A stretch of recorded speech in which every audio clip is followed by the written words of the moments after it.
Support for Cinema Classics comes from Film Columbus, enriching our community to make Columbus a destination for film education, exhibition, and production. Learn more. Let me try that again. Support for Cinema Classics comes from Film Columbus, enriching our community to make Columbus a destination for film education, exhibition, and production. Learn more at filmcolumbus.com. Cinema Classics is produced by John DeSando and Johnny DiLoretto. Listen to shows every Thursday at 8:01 p.m. and full shows online at WCBE.org. I'm Johnny DiLoretto. I'm John DeSando. This is Cinema Classics. Right. And we are talking about Alfonso Cuaron. Are we? I think we are, and we're talking about one of the premier directors in the world, and certainly represents Mexico very well. Yeah. Now, we know because of all the response that he's gotten for Roma. Yeah, right. Which is like a little sort of artsy family period piece, circa 1970s, right, in Mexico City. Yeah, a lot of memory in it. Yeah. It's his memory of growing up in a racially, not in a class-divided Mexico City. Now, do you think, given the look of the film and the feel of the film, that that was inspired by 60s Italian neorealism, 40s with that period neorealism Italian stuff? I think DeSica would approve. Okay. Yeah. Very good. Now, what's interesting, we call him a Mexican director, but I'm looking at his filmography. He's got one Mexican film on his credit in 1991, Solo con tu, I can't even read that, pareja. So he's got, so I'm looking back at his filmography, and I see he's got one Mexican film there. It's from 1991 called Solo con tu pareja, and then, right after that, there's like a 4-year break, he starts making American movies. Yeah. Right? A Little Princess, Great Expectations. Yep. Then back. E2, Mama También. And that's the one that really, I think, got everybody's attention, right? It is, and helped by Gael Garcia, who is emerging as a world star. And a very sexy little film. Older woman, 2 younger guys, traveling. Really, really a sweet film. Just showed how much he had to go. Now, after that, he goes and makes a Harry Potter. Yeah, Harry Potter and the Prisoner of Azkaban, which I think is the third one. That's the third film in that series. And one of the better ones. Yeah.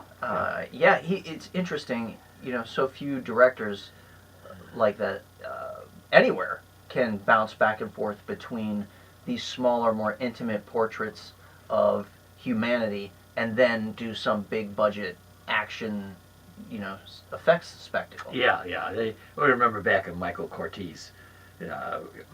You remember back in Michael Curtiz. Yeah. You know, and all the films that he did that year. Right. What a variety. Well, throughout his career. Yes, throughout his career. So there are gifted guys who can do it. I think he is, because he goes on to Children of Men, one of my favorite gloomy post-apocalyptic movies.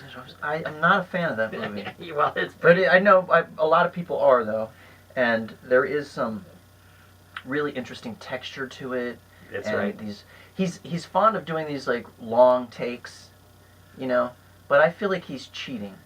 Those long takes aren't like a Scorsese long take. They're like, he uses special effects to achieve. Well, no, you're right, because he's better with a handheld camera and restlessly moving his camera around. I think you're quite right. He does not. That's not his talent. His talent is moving with the action. Now, he has a lot of set pieces, it appears to me, in Roma, a more static camera. He'll be at a long distance and he'll move in. So I don't know. This is just a really talented guy. Now, Gravity. That's my favorite of his. Yes, yeah. I love the austerity of that movie. Yeah, and he got Sandra Bullock to do some very good work. In fact, I thought you'd appreciate what a quote here. Okay. About Sandra Bullock. He was especially concerned about scaring her on location. On location, what do they shoot in space? Well, now during production, when he said, what sounded like to her, and this is his concern about his fractured English. He said she thought she heard, "I'm going to give you herpes," when in fact he said, "I'm going to give you an earpiece." So, that's a good one. So, and other quirky things like he never read the novel Children of Men. Mm-hmm. So he goes ahead and makes what I think a great movie out of not reading. Which you could make an argument that that's probably a wise choice. That's probably what I would do. You want to just go with the screenplay and then fill in those blanks yourself. And it's what I do if I have an adaptation that I'm going to see. I'll try not to read the original because the comparisons are inevitable. Yeah, right. You just can't get Well, away you start, yeah, it's like anything, right? Once you get one idea in your head, it's hard to shake it. I know it is. So he's facing, this is another big Oscar year for him. He's got... Right. Now you know that this is, it will have already happened. It would already have happened. So I think we can skirt... No, I think we have a good bet that he's going to be the winner. So I think we could talk about it. This Oscar-winning... Yeah, but... Alfonso. We could say, we don't have to mention the Oscars. Okay, Wait a minute now. We'd say... Because he could win 3 or he could win 1. What? He's still Oscar-winning. Oh, so we're just going to say Oscar-winning. Right. And then you'll cut it if... No, because he's already gotten an Oscar for Gravity. Oh, okay. I see what you're saying. All right. All right.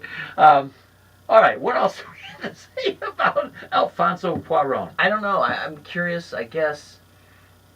I feel like I need to go back and see some of these movies again, because he's slowly become, as you mentioned, one of the preeminent directors in the world. Yeah.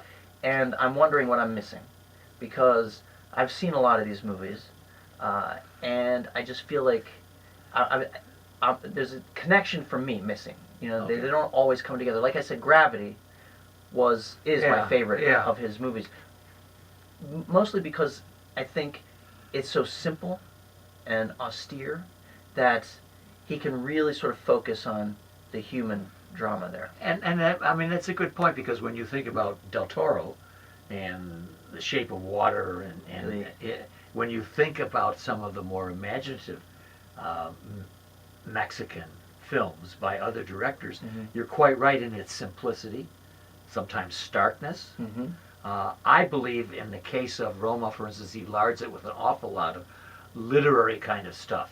He has a lot of symbolism and motifs, but they're very, very subtle. They're very low key.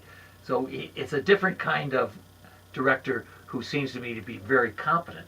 But I take your advice. I would like to go back to it too, and see who is this guy? Yeah, who is he? And what's next? He's probably going to direct some, major, big budget action movie with The Rock. That'd be interesting, actually. You would be interested to know that he's a fan of Tim Burton.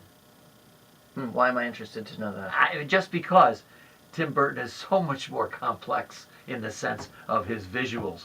He's so much more out there, and I don't believe Cuaron is at all. Let's look here and see. I don't have movies. Anyway, I thought we ended pretty well a while ago. Yeah, let's go back to that.